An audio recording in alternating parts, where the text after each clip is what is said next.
जय हिंद। इस वीडियो में हम समझते हैं जो नई शिक्षा नीति 2020 आई है, इसमें क्या क्या बदलाव किया गया है, यह बदलाव कब से लागू हो जाएगा और इसके क्या पॉजिटिव थिंग है और कौन सी ऐसी निगेटिव थिंग है जो आगे चल के लॉस दे सकती है। साथ ही हम ये भी देखेंगे कि कौन से ऐसे सुझाव हैं जिसे इसमें शामिल करना चाहिए किंतु शामिल नहीं किया जा सका। भारत में जो पहली बार शिक्षा नीति में बदलाव किया गया था वो 1968 में किया गया था। उसके बाद 1986 में किया गया, जिसमें थोड़ा सा अपडेट 1992 में लाया गया, लेकिन ये बहुत बड़ा चेंज नहीं था, इसलिए इसे अलग से कोई शिक्षा नीति में शामिल नहीं करते हैं। अभी जो शिक्षा नीति आई है 2020 नई शिक्षा नीति NEP न्यू एजुकेशन पॉलिसी 2020 है। ये 2022 या 2023 तक लागू हो सकता है। अगर कोरोना जल्दी से निपट गया तो ये 2022 से लागू हो जाएगा हमारी नई शिक्षा नीति। ये जो नीति बनाई गई है इसे बहुत ही सोच समझ के बनाया गया है। गांव के स्तर से पंचायत तक से ही वहां से सलाह मशवरा को किया गया है। कस्तूरी रंजन जो इसरो के पूर्व वैज्ञानिक रह चुके हैं, उनकी अध्यक्षता में इसे शामिल किया गया। ऐसा कोई जिला या पंचायत को नहीं छोड़ा गया हिंदुस्तान से जहां से सलाह मशवरा नहीं किया गया। और उसके बाद इस रिपोर्ट को तैयार किया गया। किसी शिक्षा को बनाने में, किसी शिक्षा के मसौदा को तैयार करने में अब तक की यह सबसे बड़ी कमेटी रही है जिसके इतने ज्यादा सुझाव को माना गया है। इस नीति के अनुसार जो भारत का MHRD था, यानी ministry of human resource development, इसका नाम बदल दिया गया क्योंकि इसी के अंदर शिक्षा मंत्रालय आता था। इसका नाम बदल कर सीधा रख दिया गया भैया शिक्षा मंत्रालय। इसे आप हम लोग क्या कहेंगे, मिनिस्ट्री ऑफ एजुकेशन कहेंगे। इसके अलावा इसमें जो 10+2 प्रोग्राम था इसे बदलकर 5+3+3+4 कर दिया गया। यही नहीं समझ में आ रहा है क्या चीज है। और साथ ही ये भी समझेंगे कि ग्रेजुएशन और पोस्ट ग्रेजुएशन PhD तक में क्या चेंजिंग आएगी। स्ट्रीम को खत्म किया गया, ये सबसे बेहतरीन है। मल्टीपल एंट्री और एग्जिट को शामिल कर दिया गया। देखिए जो 10+2 था ये क्या दर्शाता था। 10+2 का मतलब होता था 12 साल, यानी 12 साल आपकी स्टडी पर गवर्नमेंट आप पर निगरानी रखती थी। स्टेट गवर्नमेंट के हिसाब से आपको पढ़ाई करनी रहती थी 12 साल, यानी क्लास 1 से लेकर 12 तक। 10+10 का मतलब क्या, 1 से लेकर 10 और फिर +2 यानी 12 साल। यहाँ के बाद आपको राज्य सरकार उठा के किसी यूनिवर्सिटी के हवाले कर देती थी कि भैया ग्रेजुएशन कराना है तो किसी यूनिवर्सिटी से जाके कर लो। फिर आपको राज्य सरकार नहीं देखने आती थी। जैसे आप ये सुने होंगे कि हमने भैया 10th किया है यूपी बोर्ड, 12 किया है आपका बिहार बोर्ड, लेकिन ये नहीं सुने होंगे कि हम ग्रेजुएशन किए हैं हरियाणा बोर्ड। भाई ग्रेजुएशन आप यूनिवर्सिटी से किए होंगे, किसी ना किसी यूनिवर्सिटी से, समझा। तो ये जो सिस्टम था इसे इसमें चेंज किया गया। ये 12 साल जो गवर्नमेंट के अंडर में आप पढ़ाई कर रहे हैं, इसकी शुरुआत होती थी जब आपकी उम्र 6 साल हो जाती थी, यानी 6 साल की उम्र में आप क्लास 1 में एंट्री कर जाते थे। और उसके बाद गवर्नमेंट आप पर 12 साल तक आप पर निगरानी रखती थी आप क्या क्या पढ़ रहे हैं। अब की गवर्नमेंट ने कहा कि भैया हम ये 12 साल नहीं रखेंगे, अब हम आपको 15 साल निगरानी रखेंगे। आप इसको जोड़िए 5+3+3+4, अब गवर्नमेंट आप पर 15 साल नजर रखने वाली है। तो आप कहेंगे क्या 12 के बाद भी 3 साल रखेगी किया, तो नहीं, ऐसा नहीं है। ये गवर्नमेंट शुरुआत से ही अब आप पे नजर रखेगी। और इसमें कहा गया है कि जो स्टडी की शुरुआत हो जाएगी, पढ़ाई की जो शुरुआत है वो 3 साल की उम्र से ही हो जाएगी। 3 साल का बच्चा बहुत छोटा रहता है, उसी को स्कूल में डाल देना है। गवर्नमेंट ने खास करके जो इस समिति जी कस्तूरी रंजन के अध्यक्षता में इसने ये किया कि आखिर लड़का स्कूल से भागता क्यों है, उसे स्कूल से इतना एलर्जी क्या है। एक छोटा बच्चा था, वो जा रहा था तो एक देखा कि एक कसाई बकरा को खींच रहा था एकदम तेज से। अब बकरा बेचारा पीछे खींचा रहा था, तो अपने पापा से पूछा कि पापा वो बकरा इतना रो क्यों रहा है। तो उसके पापा कहे कि वो कसाई है, उसको ले जा रहा है काटने के लिए। तो बच्चा कहा ओहो, हमको लगा कि स्कूल ले जा रहा है। सोचिए, मतलब लड़का को कटाने से ज़्यादा तकलीफ होता था स्कूल जाने में। तो इसको देखते हुए लड़कों को स्कूल से डर ना करके स्कूल से लगाव करने की व्यवस्था किया गया है। पहले जो हम लोग की स्कूलिंग होती थी स्लेट वगैरह का था, खैर वो तो जमाना अलग है, लेकिन हम लोग क्या करते भाई, पेंसिल वगैरह से पढ़ते थे, इसे ब्लेड लेके ये सब पेंसिल छीलते रहते थे। टाइम मिलता था तो आम का टिकोरा वगैरह छील लेते थे।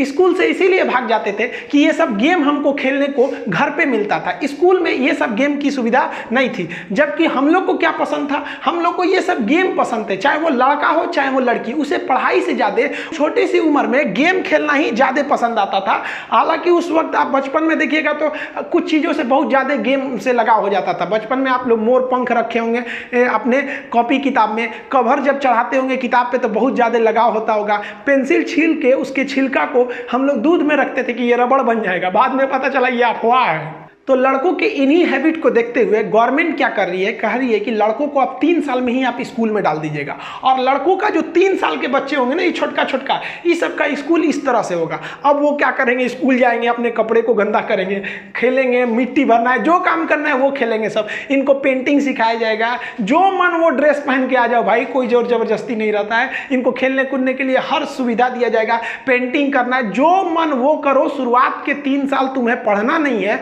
जो तुम अपने घर में रहते थे और मोहल्ले के लड़कों के साथ खेलते थे, अब तुम स्कूल में आओ और स्कूल में खेलो। और टीचर्स को भी ट्रेनिंग ऐसे दिया जाएगा, जिस तरह से एक गार्जियन बच्चे को खिलाता है, उस तरह से टीचर उन बच्चों को खिलाएंगे। स्कूल में काफ़ी सारे इंस्ट्रूमेंट्स ऐसे खेलने कूदने के लिए अब रहेंगे हर एक पूरे इंडिया में। पहले आप देखे होंगे कि दिल्ली में इस तरह की काफ़ी ज़्यादा शुरुआत की गई थी। अब ये 5+3+3+4 क्या है, इसको समझिए।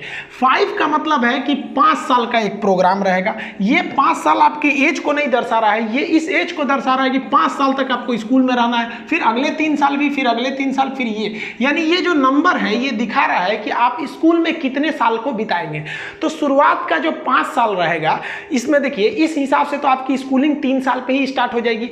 अब वो 3 साल की जो स्टार्ट करेंगे, तो 3 साल की उम्र में, तो ये जो होगा, ये पहला स्टेज 5 साल का एक प्रोग्राम बनाया जाएगा, जिसे कहा जाएगा फाउंडेशन स्टेज। फाउंडेशन स्टेज में लड़के को हम लोग एंट्री करा देंगे 3 साल के उम्र में ही, और फाउंडेशन स्टेज की पढ़ाई चलेगी अगले 5 साल तक, इसीलिए इसे कहा गया 5। अब ये 5 साल जो होगा, ये 2 भाग में डिवाइड हो जाएगा। शुरुआत का 3 साल प्ले स्कूल, वही लड़का केवल जाएगा स्कूल, खेलेगा, कपड़ा गंदा करेगा, पेंटिंग करेगा, मतलब उसको पढ़ाई से कोई मतलब नहीं, वो केवल स्कूल जाएगा खेलने के लिए खुश होकर। और उसको 3 साल जब खत्म होगा तो उसको क्लास 1 में भेजा जाएगा, यानी अगला जो 2 साल अब वो पढ़ाई में जाएगा, क्लास 1 और क्लास 2 को करेगा।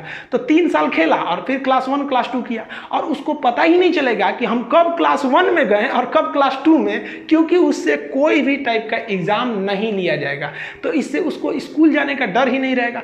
और टीचर्स को एकदम खास इस बात का ट्रेनिंग दिया जाएगा कि आप लड़कों पर दबाव न डालें, अभी लड़कों को स्कूल से लगाव करिए। तो स्टेज पहला जो था ये 5 साल वाला, वो समझ गए। अब इसके बाद लड़का जाएगा इस स्टेज में। इस स्टेज में जाएगा तो आप बताइए, वो तो इस 5 वाला जो कैटेगरी था, इसी में वो क्लास 1 और क्लास 2 कर लिया और पास भी हो गया, एग्जाम होगा ही नहीं तो पास तो हो ही जाएगा। यानी इस वाले में आएगा तो वो क्लास किस में पहुंच गया, 3 में। अब इसे कहा जाएगा, ये वाले का जो नाम दिया जाएगा उसे दिया गया है प्रीपरेटरी स्टेज। प्रीपरेटरी स्टेज में आपको 3 साल रहना है। तो 3 साल रहेंगे तो जेन्युइन है कि 3 क्लास आप पास हो जाएंगे। तो कहाँ से अब इसमें स्टार्ट कीजिएगा, 1 और 2 तो वहीं पार हो गए, तब इस स्टेज में आपको 3 साल रहना है। तो कौन कौन से क्लास हो जाएंगे, क्लास 3, क्लास 4, क्लास 5। ये समझ में आ गया आपको, इस स्टेज में रहना है। अब यहाँ पर इस तरह से एजुकेशन को डिजाइन किया जाएगा कि लड़के को कुछ एक्टिविटी भी कराते रहिए और उसे पढ़ाई से अब रूबरू भी कराइए। अब उसे पोएम्स याद करने को दीजिए और भी कई चीज़ों को स्टडी से अब धीरे धीरे उसे जोड़ते रहिए। अब यहाँ पे ये समिति ने कहा जो मेन बात कि इसकी जो पढ़ाई होगी वो लैंग्वेज पे जो होगा वो रीजनल लैंग्वेज होगा या नेशनल लैंग्वेज होगा। यानी अगर महाराष्ट्र में है तो मराठी में पढ़ाइए उसको, कब तक, क्लास 5 तक, यानी इस वाले स्टेज में। यानी क्लास 5 तक अगर मान लीजिए पंजाब में है तो पंजाबी में पढ़ाइए, बंगाल में है तो बंगाली में पढ़ाइए, क्योंकि इस उम्र में लड़के की सीखने की जिज्ञासा अपनी भाषा में बहुत ज़्यादा रहती है। लेकिन यह नियम मैंडेटरी नहीं है, जिस स्कूल को मन करेगा कि नहीं तुम्हें इंग्लिश मीडियम में ही पढ़ाना है तो आप पढ़ा सकते हैं, लेकिन स्कूल दबाव नहीं डाल सकते कि नहीं हम इंग्लिशे में पढ़ाएंगे। इससे कुछ फ़ायदे हैं ये कि लड़का जल्दी समझेगा, लॉस ये है कि लड़के का इंग्लिश से थोड़ा दूरी बढ़ने लगेगा। अगर इंग्लिश को हम छोड़ देंगे तो आगे जाके काफ़ी लॉस होगा। अमेरिका में आज भी इंडियन सॉफ्टवेयरों को ज़्यादा वैल्यू दिया जाता है, क्योंकि हमारे यहाँ का छोटा मोटा आदमी भी टूटी मुटी इंग्लिश बोल देता है, जबकि चाइना में कर्नल रैंक का अधिकारी अंग्रेजी नहीं बोल पाता है, क्योंकि उन्होंने यही गलती कर दिया, उन्होंने अपनी ही भाषा में करने लगे। तो इसको देखिए, सरकार ने दोनों रास्ते अपनाए हैं कि जिन्हें इंग्लिश मीडियम में पढ़ना है वो इधर चले जाए और जिन्हें रीजनल करना है वो रीजनल में आ जाए। तो ऐसा नहीं है कि सरकार ने एक रीजनल चाइना की तरह रास्ते बंद कर दिए, नहीं आपको रीजनल लैंग्वेज में ही पढ़ना है। वहाँ यही हाल होता है। आज भी वर्ल्ड लेवल में हम चाइनीज से केवल एक मामले में आगे हैं, वो ये है कि विदेश में नौकरी लेने की। विदेश में कोई चाइनीजों को नौकरी नहीं देता है, क्योंकि उसे शुरू से अपनी भाषा में चाँव चू पढ़ा है, वहाँ कोई क्या कर रहा है उसको समझे में नहीं आता है। इंडिया वालों को कोई दिक्कत नहीं है, कुछ भी नहीं पढ़ा है फिर भी थोड़ा मोड़ा इंग्लिश समझ जाता है। तो इसी पर लेकर थोड़ा सा घमासान है। और ये घमासान क्यों हो रहा है हमको नहीं समझ में आ रहा है भाई साहब, जब गवर्नमेंट कह ही रही है कि ये ज़रूरी नहीं है, लेकिन हाँ आप इसे रीजनल में उपलब्ध कराएंगे। इस जो स्टेज है, ये स्टेज, इसमें लड़का क्लास 5 तक रहता है और इसी स्टेज में उसको एग्ज़ाम देना है। यानी इसमें क्लास 3 में एग्ज़ाम शुरुआत होंगे, मतलब एग्ज़ाम की शुरुआत अब नर्सरी से नहीं होगी बल्कि क्लास 3 से उसमें एग्ज़ाम देने उसे चालू किया जाएगा और उसे पढ़ाई से अब धीरे धीरे जोड़ दिया जाएगा। अब इसके बाद स्टेज आता है अगले 3 साल का प्रोग्राम। अब जब ये अगला 3 साल का प्रोग्राम रहेगा तो फिर तो लड़का 3 क्लास को पार करेगा। 3 साल एक एक क्लास में नहीं ना बैठल रहेगा, तो कोई ना हर साल क्लास क्रॉस करेगा। तो ये जो उसका ये सेकेंड स्टेज था, इसी में लड़का 5 तक कर लिया है। तो इस स्टेज में एंट्री कहाँ से मारेगा? क्लास 6 से मारेगा। तो इसे नाम दिया जाएगा हम मिडिल स्टेज। ये भी 3 साल का है। एंट्री कहाँ से मारा? 6, 7, 8, यानी यहाँ तक में इस स्टेज में लड़का क्या करेगा? इस 3 साल में वो क्लास 6, 7, 8 को पास करेगा। एग्जाम तो चालू हो गए हैं क्लास 3 से ही। इसमें क्या दिया गया? ये काफ़ी चेंजिंग किया गया है। लड़के को कंप्यूटर नॉलेज दिया जाएगा, कोडिंग सिखाया जाएगा। कोडिंग मतलब होता है सॉफ्टवेयर वगैरह कैसे बनाना है, मतलब एकदम अब क्लास 6 से सॉफ्टवेयर नहीं बनाने लगेगा, लेकिन उसे कंप्यूटर का नॉलेज अब दिया जाने लगेगा। और इसके लिए माइक्रोसॉफ्ट ने कई प्रोग्राम भी बनाए हैं जो फॉरेन स्कूल्स में चलाए जाते हैं। साथ ही यहाँ वोकेशनल कोर्स चलाए जाएंगे। वोकेशनल कोर्स एक तरह का टेक्निकल कोर्स होता है। जैसे कोई लड़का इस स्टेज में आ गया, इस वाले 3 ईयर वाले प्रोग्राम में, यानी वो या तो 6 में होगा या तो 7 में या तो 8 में होगा। अब वो लड़का को मन है कि वो सीखना चाहता है कि चौकी, पलंग, बेंच वगैरह कैसे बनाया जाता है, कारपेंटर का काम सीखना चाहता है, तो नो डाउट वो वोकेशनल कोर्स के थ्रू सीख सकता है। अगर कोई लड़की है, उसे शौक है कि खाना बनाने के लिए सीखना है, अगर उसे शौक है कि सिलाई कैसे करना है, तो वो भी सीख सकते हैं, उसमें भी उसको मार्क्स मिलेंगे। तो ये काफ़ी बढ़िया है। किसी को मछली पालन सीखना है, किसी को बढ़ई का काम सीखना है, मतलब जो काम सीखना चाहे आप सीख सकते हैं। किसी लड़के को शौक है, जैसे हम क्लास 4 में थे तो नम्रता मैडम थी, नम्रता ग्रेस परमार, तो उन्होंने हमको फर्स्ट एड सिखाया था कि कैसे पट्टी बांधा जाता है, कैसे क्या किया जाता है। तो हम छोटे थे तो दादाजी को कुछ हुआ भी नहीं रहता था तो उनको ले आके एक पट्टी बांध देते, देखिए हमको पट्टी बांधना सिखाया गया। तो काफ़ी अच्छा लगता है उस समय, क्योंकि उस समय आपको ये नहीं रहता है कि नौकरी क्या चीज़ होती है, जिम्मेदारी क्या चीज़ होता है। वो ज़िंदगी एक राजा की ज़िंदगी होती है, कोई टेंशन ही नहीं रहता है। तो उसी के हिसाब से लड़के की दिलचस्पी कहाँ है, वो उस अपने हिसाब का वोकेशनली कोर्स में चला जाएगा और इसके बदले उसको क्या मिल जाएगा? भाई मार्क्स भी मिलेंगे सब, उसमें क्या दिक्कत है।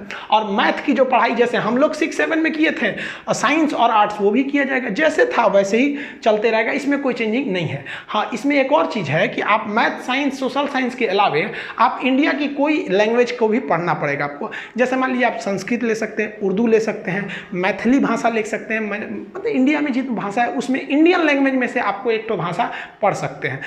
यहाँ तो आप ये वाला भी स्टेज अब समझ गए। अब आप जा रहे हैं इसके अगले स्टेज में, यानी ये वाले में। अब यहाँ बताइए, इसमें आपको 4 साल रहना है और वहाँ आप 8वीं तक पढ़ चुके हैं। इस स्टेज में आप 8वीं क्लास तक पढ़ चुके हैं, तो यहाँ से एंट्री कहाँ से मारेंगे? 9, 10, 11, 12, ये चौथे वाले में स्टेज में एंट्री करेंगे। इसको समझते हैं। अब ये वाला हो गया स्टेज, इसे कहा जाएगा सेकेंडरी स्टेज।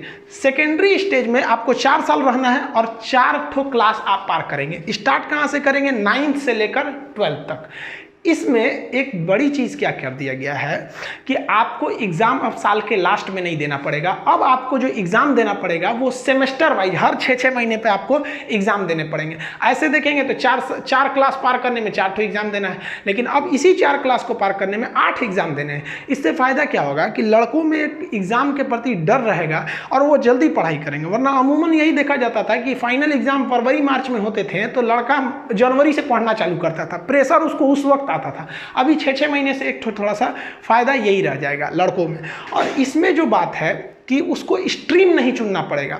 जैसे आप 10th पास करते थे तो आपसे पूछा जाता था 11th में जाएंगे इंटर में तो आप साइंस से पढ़ेंगे कि कॉमर्स से कि आर्ट्स से। अब वो सिस्टम खत्म कर दिया जाएगा। अब क्या किया गया? स्ट्रीम हटाकर मल्टीपल सब्जेक्ट। जैसे मान लिया कि कोई लड़का गया, उसने 9th पास किया 10th में, या 10th पास करके इंटर में गया, तो उसको क्या करना है? सब्जेक्ट लेना है। अब मान लीजिए उसका मैथ अच्छा है तो मैथ ले लिया, साथ ही उसकी दिलचस्पी बायोलॉजी में है तो बायोलॉजी ले लेगा, और इसके अलावा उसको भूगोल पढ़ने में बहुत शौक है तो ज्योग्राफी भी ले लिया। अब कोई मतलब नहीं, कोई लड़का आया तो बायोलॉजी ले लिया, इतिहास ले लिया, फिर उसको कॉमर्स में भी मतलब है तो अकाउंटिंग ले लिया, यानी कॉमर्स से अकाउंट ले लीजिए, साइंस से आप बायोलॉजी केमिस्ट्री ले लीजिए, उधर मैथ ले लीजिए, मन करे तो हिंदी ले लीजिए। अब ये नहीं है कि आप किस स्ट्रीम के हैं तो क्या पढ़ रहे हैं, ये बहुत बेहतरीन किया गया है। हम लोग के वक्त में ये नहीं था। हालांकि हम जो पढ़ाई किए हैं 10th तक तो CBSE बोर्ड से किए, उसके बाद से 12th साइंस से कर दिए, फिर BSc इंग्लिश ग्रेजुएशन कर लिए, इंग्लिश मीडियम ही होता है BSc, physics chemistry math honours था। उसके बाद PG में हम ज्योग्राफी ले लिए, PhD में हम इन्वायरमेंटल साइंस, तो हम तो खुद ही खिचड़ी लेके पढ़े थे। हम कहीं जाते थे लोग कहते थे कि अजीब नज़र से हमको देखते थे, ये कैसे पढ़ाई की हो, खिलवाड़ की हो क्या? हम कहे भाई साहब खिलवाड़ नहीं किए, पूरी दुनिया ऐसे ही पढ़ती है। और पढ़ाते वक्त में भी आप देखिए, हम BSc किए हैं, ज्योग्राफी पढ़ाते हैं, नक्शा पढ़ाते हैं, तो पटना में लोग कहते थे कैसे पढ़ा सकते हैं, BSc किए हैं, साइंस के स्टूडेंट कभी भूगोल पढ़ा सकता है? अरे भाई अब नींद से जग हैं, अब समझ में आ रहा है ना, अब कोई भी पढ़ा सकता है। तो हम लोग तो भाई बहुत पहले से कर लिए, वो लग बाई चांस था। लेकिन अब आप सब लोग को ये सौभाग्य मिलेगा कि आपकी जो दिलचस्पी है वो लीजिए। होता क्या था, कभी लड़कों को साइंस बहुत अच्छा था, बायोलॉजी अच्छा था, केमिस्ट्री अच्छा था, लेकिन उसको मन था कि नहीं हम पॉलिटी भी पढ़ें, लेकिन वो क्या कर सकता, नहीं पढ़ सकता। अब वो पढ़ लेगा, अब उसके लिए कोई दिक्कत की बात नहीं है। और सब्जेक्ट जो चॉइस करना था, वो पहले आपको क्या था कि मैट्रिक तक आप सबका एक ही सब्जेक्ट रहता था, सबको मैथ पढ़ना है, सबको साइंस पढ़ना है, सबको जो मतलब एक कॉमन सब्जेक्ट रहता था। 12th में जाके चेंज होता था। अभी वो चीज़ क्या हो जाएगी, इसी सेकेंडरी स्टेज यानी 9th से ही आपको जा सकते हैं। और अब तो आपको स्ट्रीम के रहे ही नहीं कि साइंस के हैं कि कॉमर्स है, मन करे तो कहीं से ले लीजिए, 2 सब्जेक्ट कॉमर्स से ले लीजिए, एक तो यहाँ से एक तो यहाँ से, मतलब एकदम खिचड़ी बफर सिस्टम बना दिया है। यहाँ से जाइए ऐसे ऐसे ले लीजिए, जो मन वो जो आपको अच्छा लगे। और इस स्टेज में जो लड़कों की जो पढ़ाई का लेवल रहेगा वो क्रिटिकल थिंकिंग रहेगी, यानी लड़कों में ये रटंत विद्या नहीं रहेगी कि गांधी जी ने कांग्रेस अधिवेशन किया, बेलगाम अधिवेशन किया, गांधी जी ने भारत छोड़ो आंदोलन किया, दुनिया ये सब नहीं रहेगा। आपको इस तरह से डिसाइड किया जाएगा, इस तरह से पढ़ाया जाएगा कि आप में थिंक डेवलप हो कि अगर गांधी जी नरम दल ना होकर गरम दल वाले रहते तो क्या होता, अगर गांधी जी जैसा कोई मतलब आंदोलनकारी नहीं आया रहता तो क्या हो सकता था। इस तरह से आपको थिंक बिल्ड की जाएगी। अब ये डिपेंड करेगा कि NCERT किस तरह से इसके सिलेबस को डिसाइड करती है, इस पर गवर्नमेंट आगे एक्शन लेती रहेगी। और इसमें एक और चीज़ क्या खासियत बना दिया गया है कि इसमें जो फॉरेन लैंग्वेज भी आप पढ़ सकते हैं। आपका मन है आप जर्मन पढ़िए, चाइनीज पढ़िए, रशियन पढ़िए, जो मन आप इसमें एक फॉरेन लैंग्वेज भी पढ़ सकते हैं। इंडिया चाइना के विवाद को देखते हुए इंडिया गवर्नमेंट ने डिसीजन लिया है कि नई शिक्षा पॉलिसी में हम जो फॉरेन लैंग्वेज है उसमें जो चीन की मंडारिन भाषा है उसको शामिल नहीं करेंगे। हालांकि हमारे हिसाब से ये डिसीजन उतना अच्छा नहीं है, क्योंकि अगर हमारे यहाँ के स्टूडेंट चाइनीज भाषा को पढ़ते तो वो चाइना की चीज़ों को अच्छे से समझ सकते थे, वहाँ जाके इन्वेस्टमेंट कर सकते थे, वहाँ की नीतियों को समझने में उन्हें आसानी होती और हमारा ही वहाँ से व्यापार बढ़ता। तो ये हम लोग ने जो इस टेंशन के वजह से ये जो डिसीजन लिया, हमारे ख्याल से ये डिसीजन उतना अच्छा नहीं है। विवाद के बावजूद हमें उनका भाषा पढ़ना चाहिए, वो भी चाइनीज लोग हैं वो जो हमारे इंडियन भाषा को पढ़ते हैं। बट हमको ऐसा लगता है कि कुछ समय बाद जब ये टेंशन जो इंडिया चाइना का खत्म होगा तो गवर्नमेंट फिर इसमें थोड़ा सा रिवाइज करते हुए चाइनीज भाषा को अलाउ कर देगी। आगे आप क्या सोचते हैं इसको कमेंट करके बताइएगा कि ये गवर्नमेंट का डिसीजन सही है या इसको दोबारा सोचना चाहिए। तो हर स्टेज के कुछ अपने विशेषता है, जैसे इसमें आपको फॉरेन लैंग्वेज पढ़ सकते हैं। इसके ऊपर वाला जो 3 साल वाला स्टेज था उसमें आप एक इंडियन लैंग्वेज को पढ़ सकते हैं। इससे पहले वाला जो स्टेज था उसमें अगर आप ध्यान देंगे तो इससे पहले वाला स्टेज में जो ये वाला 3 वाला था, इसमें आपको क्या था, एग्जाम स्टार्ट हुई थी। और जो शुरुआती 5 वाला स्टेज था उसमें तो भाई टेंशन है नहीं, कोई मतलब नहीं, स्कूल में जाके खेलो बढ़िया से। अब क्या होगा, जो छोटका लड़का आएगा सब अब जल्दी जल्दी उठेगा, सब अब भागेगा सब कि स्कूल जाना है हमको। पहले डरता था सब, अब स्कूल जाएगा सब क्योंकि उसको प्ले स्कूल ले जाना है। तो इस 5 वाले में क्या है कि आपका एग्जाम नहीं होगा, इस 3 वाले में आपकी एग्जाम स्टार्ट होगी। इस 3 और ये वाला 3 वाले की एक और विशेषता है कि आपकी पढ़ाई आपके रीजनल लैंग्वेज में होगी, मन है तो इंग्लिश मीडियम में भी पढ़िए।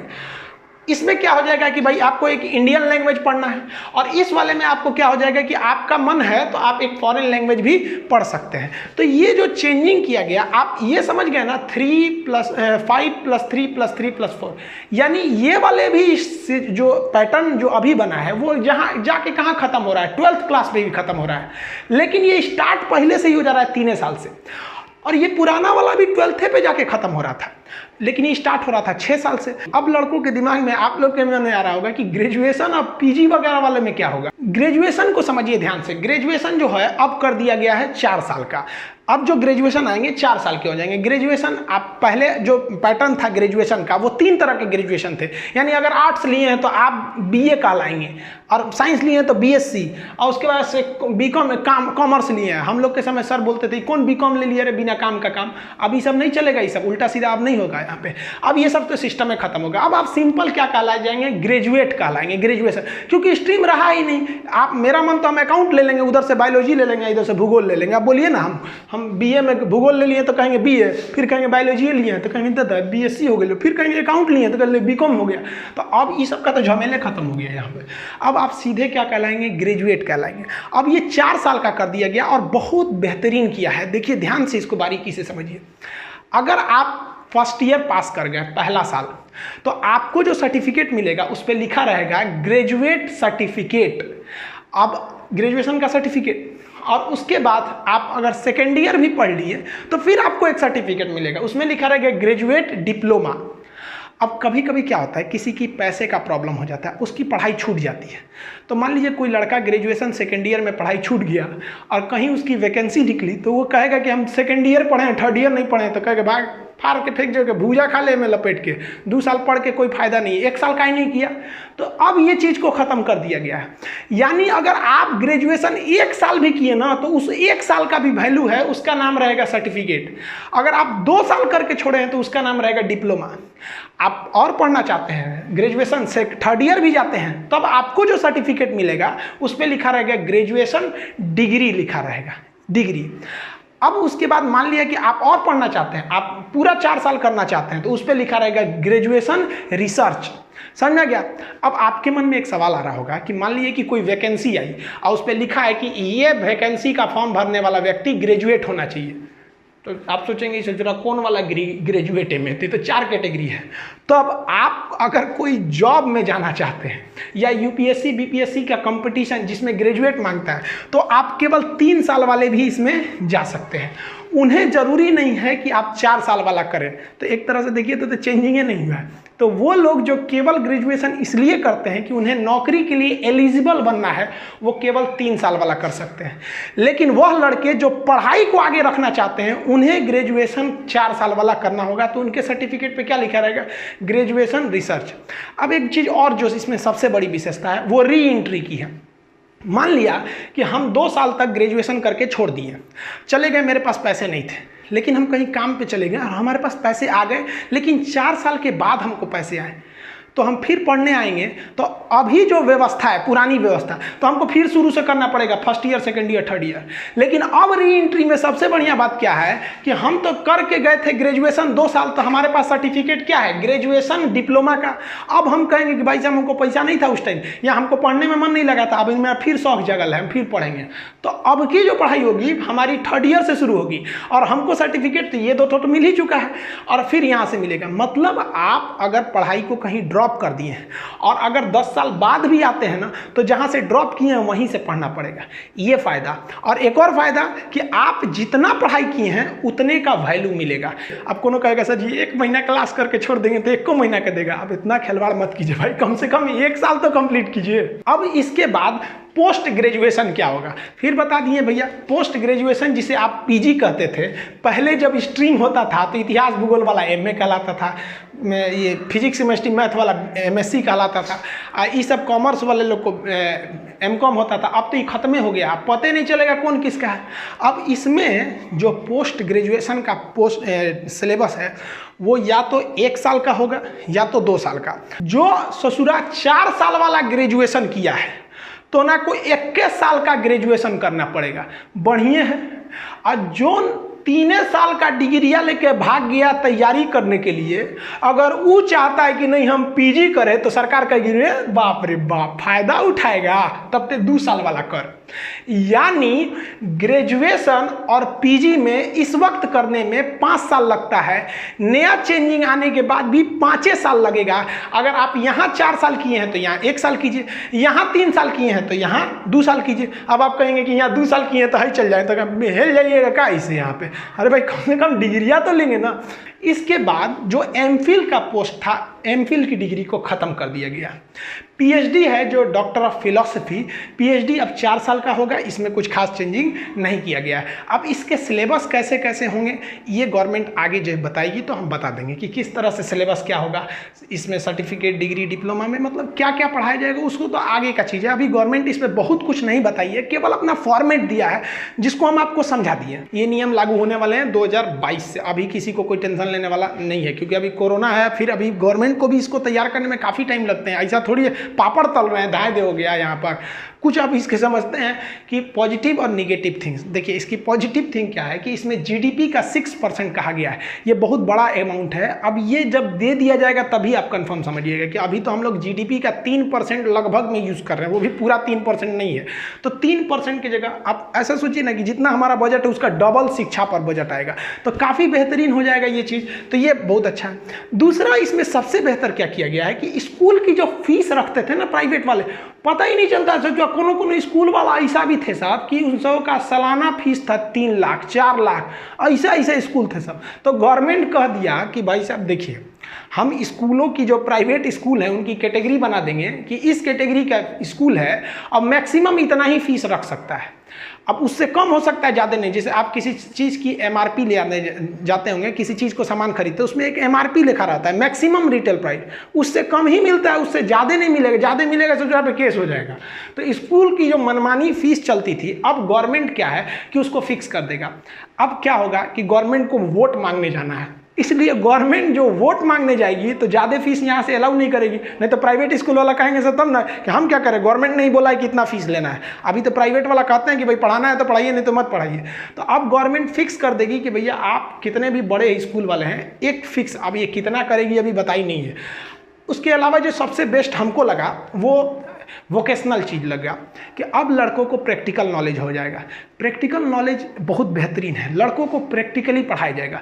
कैसे पढ़ाई होगी इसका हम आपको जून महीने में एक वीडियो बनाए थे, थर्मल पावर प्लांट, बिजली कैसे बनती है।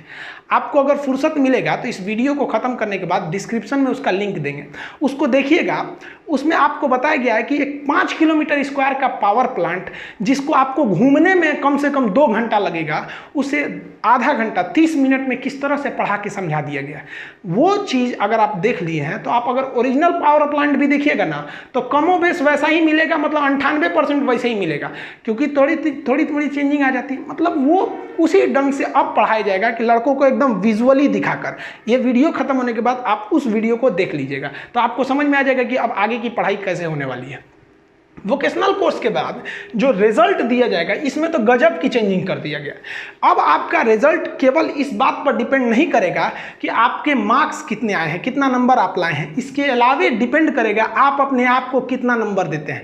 यानी आपके सामने पूछा जाएगा कि आपके अंदर कॉन्फिडेंस कितना है, आप टाइम टेबल को कितना फॉलो कर लेते हैं, आपको कोई काम दिया जाता है आप उसको कितनी जिम्मेदारी से लेते हैं। यानी आपको सेल्फ असिस्टमेंट करना पड़ेगा। ऐसा क्यों किया गया है? क्योंकि ऐसा देखा गया कि जब लड़के की पढ़ाई खत्म हो जाती है, ग्रेजुएशन या कुछ भी हो जाता है, नौकरी भी हो जाती है, तो उसके बाद उसको रिजल्ट देने वाला कौन होता है, कौन उसको असेसमेंट करता है? वो खुद से करता है कि मेरे लिए ये सही है या गलत। तो हम वो डिसीजन वहाँ लेना शुरुआत करते हैं। तो अभी से ये शिक्षा नीति से क्या होगा, हम खुद से डिसीजन लेना चालू करेंगे, तो बचपन से ही आदत हो जाएगा हमें अपने आप को संभाल के रखना।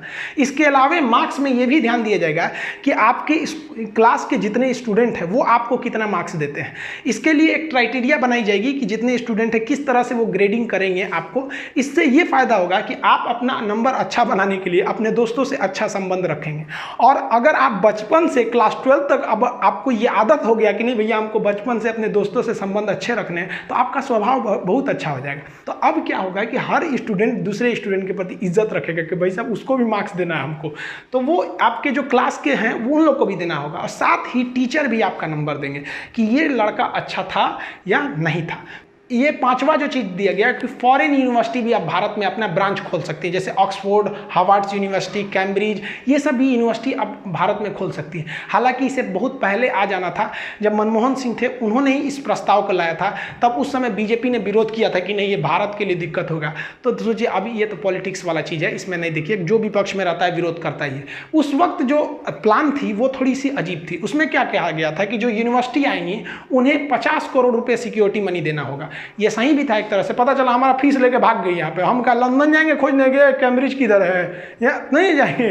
तो एक सिक्योरिटी मनी का प्रोग्राम रखा गया था, जिस वजह से वो लोग उतना इंटरेस्ट नहीं रहते हैं। तो अभी के में जो कहा गया कि भाई साहब आपको सिक्योरिटी मनी का झमेला नहीं है, और साथ ही वही यूनिवर्सिटी आएंगी जो इन टॉप लेवल की हैं, दुनिया की टॉप 50 यूनिवर्सिटी ही ब्रांच खोल देंगी। अब पता चला यूनिवर्सिटी ब्रांच खोलेगी, पाकिस्तान भी अपना खोल दिया इस्लामाबाद यूनिवर्सिटी से जुड़ा, उसमें कौन सी सिखाएगा कि बम को कैसे नोचना है और कैसे फेंकना है, ये सब नहीं आएंगे। सब टॉप 50 यूनिवर्सिटी जो दुनिया की है वहीं आ सकती है। तो ये भी बेहतर है। इससे फ़ायदा क्या होगा कि हमारी यूनिवर्सिटी जो है उनको भी एक बढ़िया कंपटीटर मिलेगा वर्ल्ड लेवल का। तो ये सब भी मेहनत करेंगे कि हमको ऐसा बनना है। और जो चेंजिंग अच्छी की गई है वो अलग से 4 डिपार्टमेंट बनाया जाएगा। वो डिपार्टमेंट 4 अलग अलग रहेंगे। उसमें एक का काम रहेगा कि सिलेबस तैयार करना, किस बच्चे को क्या पढ़ाना है। एक अलग डिपार्टमेंट रहेगा जो रेगुलरिटी काम करेगा कि किस स्कूल में टीचर कैसे कर रहे हैं, इंफ्रास्ट्रक्चर कैसा है, स्टूडेंट में कोई चेंजिंग तो नहीं लाना है। एक अलग डिपार्टमेंट रहेगा जो उन लोग को मतलब सैलरी देगा, जो टीचर्स हैं या जो स्टूडेंट हैं उनको अलग से स्कॉलरशिप दिया जाएगा, जो गरीब स्टूडेंट है, ताकि वो अच्छे से पढ़ सके, जो अच्छे स्टूडेंट है उन्हें रिसर्च में पैसे दे सके। और एक अलग डिपार्टमेंट रहेगा जो रिजल्ट निकालने की व्यवस्था कर सके। जैसे आप स्पेशली बिहार में देखे होंगे तो बहुत गलत क्या होता है कि लड़का अगर मुजफ्फरपुर का है तो उसे पता चल गया कि मेरी मैट्रिक की कॉपी दरभंगा गई है चेक होने के लिए। अब क्या करेगा, वो ट्रेन पकड़ के दरभंगा पहुंच जाएगा कोने कॉलेज में, मास्टर साहब 500 रुपया ले लीजिए, हमारा नंबर पास कर दीजिए। ऐसा होता है वहां पर। इस चीज को तो तुरंत बंद कर देना चाहिए। लड़का को क्या जरूरत है बताने का कि तुम्हारी कॉपी कहां चली गई, तुमको इससे क्या मतलब। ये डिपार्टमेंटल काम है ना। आप थोड़ा बाहर और कहीं जगह पता करिए, नहीं पता चल पाता है। और जहां भी अगर ये पता चलता है तो एकदम ये तो आप कहिए कि खुला अपराध कर रहे हैं। आप लड़के को उत्साह रहे हैं कि तेरा कॉपी हमारे पास आ गया है, आओ हमको पैसा दे। तो ये सब चीजें पे नकेल लगा दी जाएगी इसके बाद। और अभी एक और चेंजिंग जो है वो बताया नहीं गया खुल के, लेकिन हाँ, एक टीचर्स के लिए भी एक कॉमन सेंट्रल लेवल का एक प्रोग्राम होगा और टीचर्स की भी ट्रेनिंग 4 साल की होगी। उसमें टीचर्स को बताया जाएगा कि लड़के को किस तरह से समझ में आता है। आप देखे होंगे कि कुछ टीचर होते हैं जो बहुत ज़्यादा जानते हैं लेकिन समझा ही नहीं पाते हैं, और कुछ टीचर ऐसे आते हैं कि सोच रहे हैं मुर्दा को भी समझा देते हैं, एकदम फटाफट समझ में आ जाता है। आप इस चीज़ को, इस टॉपिक को भी देखिएगा। जो चीज़ हम आपको बता रहे हैं कि बहुत से लोग इसको भी बताए होंगे लेकिन बड़ा कॉम्प्लिकेटेड कर देते होंगे, कुछ लोग इसको बहुत सिंपल कर देते हैं। तो यही सब समझाया जाएगा इसमें कि कैसे कैसे एक टीचर्स को मतलब होना चाहिए कि बच्चे में इंटरेस्ट जगा दे। और ये हकीकत भी है। देखिए, अगर कोई लड़का टॉप करता है या कोई सेकंड आता है, कोई थर्ड आता है, तो ये उस लड़के की योग्यता है। लेकिन अगर कोई स्टूडेंट क्लास में रहकर फेल हो जाता है तो इसमें टीचर की कमी है। क्यों? क्योंकि टीचर ने उस पढ़ाई को इंटरेस्ट नहीं बनाया। क्या होना चाहिए कि जो स्टडी है उसे इंटरटेनमेंट बनाना चाहिए। आप अगर अर्जुन का एग्जांपल दीजिएगा तो द्रोणाचार्य ने अर्जुन को पढ़ाया था और 5 पांडवों को पढ़ाया था। अर्जुन टॉप कर गए, तो ऐसा नहीं है कि बाकी भीम, नकुल, सहदेव, युधिष्ठिर ये लोग चौपट हो गए। लोग ये लोग भी थे भाई, टॉप तो कोई एक ही ना करेगा। तो टीचर्स को भी सोचना चाहिए कि भाई क्या है कि आपके क्लास को लड़का भाग जा रहा है। आप अपने भी स्कूल में देखे होंगे कि कुछ टीचर्स का क्लास आप छोड़ना नहीं चाहते होंगे और कुछ टीचर को देख के बुखार लग जाता होगा। यूट्यूब पे भी देखे होंगे कुछ टीचर के क्लास को आप स्किप कर करके भगाएंगे कि 2 तरीके, आधा घंटा तो दिमागे चट जाएंगे। और कुछ टीचर ऐसे भी होंगे जिनको आप देखेंगे बिना स्किप किए आपको क्लास देखेंगे, आप कहेंगे नहीं यार स्किप नहीं करेंगे, कब कौन सा अच्छा चीज़ पढ़ा के निकल जाएंगे। इनका क्लास 1-1 सेकंड इंपॉर्टेंट होता है। जो इसकी निगेटिव चीज़ है उसको समझिए क्या है कि इसमें इंग्लिश को ना थोड़ा सा तवज्जो कम देने को जोर दिया गया है। हालांकि सरकार आपको बताए हैं कि इसमें जो सुझाव दिया गया है कि वो मैंडेटरी नहीं है और इस पर कुछ खास चेंजिंग भी नहीं आएगी। जो भी प्राइवेट स्कूल है वो अभी भी इंग्लिश मीडियम को ही फॉलो करेंगे और सरकारी स्कूल कितना अच्छा पढ़ाते हैं सब आपको तो पता ही है। किसी भी सरकारी अधिकारी या बड़े घर की फैमिली या इवन नेता मंत्री के लोगों की इतनी हिम्मत नहीं है कि वो अपने बच्चे को सरकारी स्कूल में भेजें, क्योंकि उनको पता है कि वहाँ भेजेंगे तो कितनी अच्छी पढ़ाई होगी। तो प्राइवेट वाले तो इंग्लिश को रखेंगे ही रखेंगे। और क्या चीज़ है, इसमें एक सेंट्रलाइज कर दिया गया है। कहा गया है कि जो टीचर्स का प्रोग्राम होगा और जो सिलेबस किया जाएगा इंडिया का, वो एक सेंट्रल बॉडी उसको डिसाइड करेगी और राज्य को मानना ही पड़ेगा। तो ये हमारे संघात्मक व्यवस्था में एक तो चोट है। संघात्मक व्यवस्था हम आपको पॉलिटी में पढ़ाए हैं कि जहाँ स्टेट गवर्नमेंट भी अपनी डिसीजन लेती है और सेंट्रल गवर्नमेंट भी लेती है। तो यहाँ पर हमारा जो संघात्मक व्यवस्था है उस पर एक तो निगेटिव असर पड़ा है। साथ ही इसमें एक और सुधार करने लायक था। हमें अपने स्टूडेंट्स को सिलेबस में ये जोड़ना चाहिए कि एक अच्छे टीचर की पहचान क्या है। जैसे अभी क्या होता है कि टीचर लोग स्कूल में आ जाते हैं, खैनी बनाते रहते हैं, कहाँ है कोई, तो टीचर लड़के से मंगा देते हैं कि बबुआ पान लेते हो अमेरिका थी। अजब हाल है बेचारा, लड़के पे क्या इफेक्ट पड़ेगा इसका। टीचर्स के लड़कों को भी ये एक तरह का आप समझिए कि किताब में लास्ट में एक पन्ना जोड़ देना चाहिए, एक अच्छे टीचर की पहचान। गुटखा पान खा रहा, भाई आपको अगर खाना है, आप बुरा मत मानिएगा, अगर आप खाते होंगे तो आप स्कूल के बाहर खाइए। 8 घंटे क्लास में अगर आप स्कूल के पीरियड में नहीं खाएंगे तो मर नहीं जाएंगे आप वहाँ से, लेकिन आपके वजह से एक लड़के का इमेज खराब हो जाता है, वो भी सोचेगा टीचर खा रहे हैं तो हम क्यों नहीं खाएं। दूसरा, टीचर्स का जो पहनावा ओढ़ावा है उस पर भी एक इसके लिए भी एक कंडक्ट कोड होना चाहिए। आजकल क्या होता है कि जो खास करके इसे कोचिंग लाइन में हम कर रहे हैं, कोचिंग के टीचर जो होते हैं इतने महंगे कपड़े पहनने लगते हैं लोग ना, कि लड़के के अंदर एक अपने से एक तो भावना आने लगती है, यार सर इतने अमीर हैं। यार एक स्टूडेंट जो होता है ना, काफ़ी मीडियम फैमिली या गरीब लड़के ही ज़्यादा पढ़ने आते हैं कोचिंग इंस्टीट्यूट में, तो जो टीचर को देख के ना उसके अंदर एक लगने लगता है कि नहीं वो अमीर हैं, पैसे वाले हैं, इसलिए उतना पढ़ के वहाँ चले आए हैं, और हम गरीब हैं, हमारे पास उतना कपड़ा नहीं है अच्छे, तो नहीं। तो टीचर्स को भी सोचना चाहिए जो क्लास में जा रहे हैं एक सिंपल वे में जाएं, ताकि आपको लगे कि नहीं हाँ आप भी एक नॉर्मल इंसान हैं। बाकी आप अपने पर्सनल जिंदगी में घूमिए ना 2 करोड़ की लंबोर्गिनी कार खरीद के, कौन मना किया आपको। साथ ही आप देखे होंगे कि कुछ टीचर ऐसे होते हैं जो क्लास में आएंगे तो अपने बारे में बताने लगेंगे, हम ये हम वो। अरे भाई साहब, आप अपने ज़्यादा अपने बारे में क्या जरूरत है हाँकने का। नॉर्मल चीज़ें बताइए ताकि लड़कों को थोड़ा बहुत इंटरटेन भी होते रहे। और अगर आप बहुत पढ़ने में अच्छे भी थे या बहुत अमीर घर के भी थे तो लड़कों के सामने इस तरह से बोलिए कि देखो भाई हम भी बहुत कमज़ोर थे पढ़ने में, हम भी नॉर्मल फैमिली से आते थे, हम भी मेहनत किए, हम भी आगे आ सकते, तुम भी आ जाओगे। तो वहाँ क्या होता है, फेंकने लगते हैं लोग, हम ये थे हम वो थे। इस पर भी थोड़ा गवर्नमेंट को रोक लगाना चाहिए। और गवर्नमेंट क्या रोक लगाएगी, लड़कों को दे दो कि भैया ये चीज़ें अगर टीचर कर रहा है तो फालतू है। साथ ही टीचर्स को एक चीज़ और देखे होंगे कि एक टीचर दूसरे टीचर की बड़ी बुराई करता है, अरे वो फालतू पढ़ाता है, ये पढ़ाता है। अरे भाई आप कौन होते हैं बताने वाले, आप इस चीज़ के टीचर हैं कि कौन अच्छा पढ़ा रहा है कौन खराब पढ़ा है। लड़का बेवकूफ़ नहीं है, आज के वक्त में वो सब देख लेता है, और भला करे भगवान यूट्यूब का। तो आज जो टीचर के बारे में लड़का पहले क्या था कि एडमिशन लेने के बाद जानता था कि ये टीचर कैसा है कैसा पढ़ाएगा, अब यूट्यूब पे ही देख लेता है कि कैसा पढ़ाएंगे। तो सरकार को क्या करना चाहिए, किताबों के पीछे कुछ ऐसे लिस्ट दे देने चाहिए कि अगर ये चीज़ें आपके टीचर में हैं तो समझिए कि आपके टीचर अच्छे नहीं हैं, ये डी ग्रेड के चले जाएंगे। इससे क्या होगा कि वो टीचर को भी समझ में आएगा भाई साहब हर किताब के पीछे लिखा हुआ है कि गुटखा खाने वाला टीचर फालतू होता है। अब वो क्या होगा, उनको मन भी रहेगा ना तो गेट के बाहर खाएंगे, थूक थाक कहेंगे हमको डी ग्रेड का घोषित कर देगा।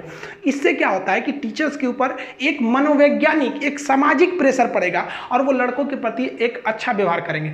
वो जमाना गया जब द्रोणाचार्य और अर्जुन का रिलेशन। आज के वक्त में एक अच्छा टीचर वही है जो लड़के को एकदम फ्रेंडली व्यवहार करके पढ़ा सके। वरना अगर लड़के के अंदर ये भावना आ जाएगी कि ये मेरे टीचर हैं तो वो खुल के सवाल ही नहीं पूछ पाएगा। स्टूडेंट का लेवल नीचे होता है और टीचर का लेवल ऊपर होता है। अगर वो अपने लेवल से पढ़ा देगा तो इसको समझ में नहीं आएगा। तो करना क्या चाहिए कि टीचर्स को अपने लेवल को थोड़ा सा नीचे लाना चाहिए और स्टूडेंट को क्या करना चाहिए कि घर से पढ़ाई करके थोड़ा सा मेहनत करके अपने लेवल को थोड़ा ऊपर करना चाहिए। तब ये मैच होगा, तब कोई दिक्कत नहीं आएगी। लेकिन अभी क्या है कि टीचर जो है अब और ऊपर लेवल से पढ़ा रहा है, लड़का घर में पबजी खेल रहा है, उसको और कोई फुर्सत नहीं है। तो दोनों की जिम्मेदारी बनती है, तभी हम इस देश को ले जाएंगे आगे। शिक्षा का मतलब क्या होता है कि आपको एक अच्छा इंसान बनाना। कुछ लोग कहते हैं कि जो मैथ में इंटीग्रेशन समेशन पढ़े थे, इतिहास में जो पलासी का युद्ध, सिकंदर का आक्रमण, ये सब पढ़े थे, भूगोल उगोल में पढ़े थे, उस सब का अभी जरूरत क्या पड़ता है, हमको पढ़ाया क्यों? तो भाई साहब देखिए, पढ़ाई का अर्थ होता है कि आपके दिमाग को विकसित करना। जो व्यक्ति ये मैथ में पढ़ा होगा ना, इंटीग्रेशन समेशन, और ये जो अच्छे पढ़े लिखे लोग होते हैं वो कभी भी चाय की दुकान पर छोटे मोटे बहस में भाग नहीं लेते हैं। अगर आप उनको बहस में घेरिएगा ना तो कहेंगे अच्छा भैया ठीक है फिर मिलेंगे। और वही जो ये सब नहीं पढ़ा रहता है वो कहेगा, उल्टा सीधा बहस में फंस जाता है। तो पढ़ाई का उद्देश्य क्या होता है? सर्वांगीण विकास करना, आपके दिमाग का विकास करना। वरना आईएएस की पढ़ाई में जितना इतिहास भूगोल पढ़ाया जाता है उन लोग को, ड्यूटी लाने के बाद डीएम की कुर्सी पर बैठ के इस सब का कोई काम नहीं है। काम क्या है कि पढ़ाई के वक्त में जो अपने दिमाग को उसने विकसित किया, उस विकसित दिमाग का उपयोग वो नौकरी के बाद कैसे समाज की सेवा में करेगा, ये उद्देश्य होता है। और कहीं ना कहीं ये शिक्षा नीति का भी यही उद्देश्य था। हमारे हिसाब से अगर आप इसको रैंकिंग नंबर दीजिएगा तो 100% में ये 95% ये शिक्षा नीति फिट बैठती है। और दुनिया की तो कोई ऐसी चीज़ ही नहीं है जो 100% फिट बैठ जाए। किसी भी चीज़ में सुधार की गुंजाइश रहती है। आई होप हम आपको अच्छे से समझा पाए होंगे। मिलेंगे नेक्स्ट वीडियो में, तब तक के लिए जय हिंद।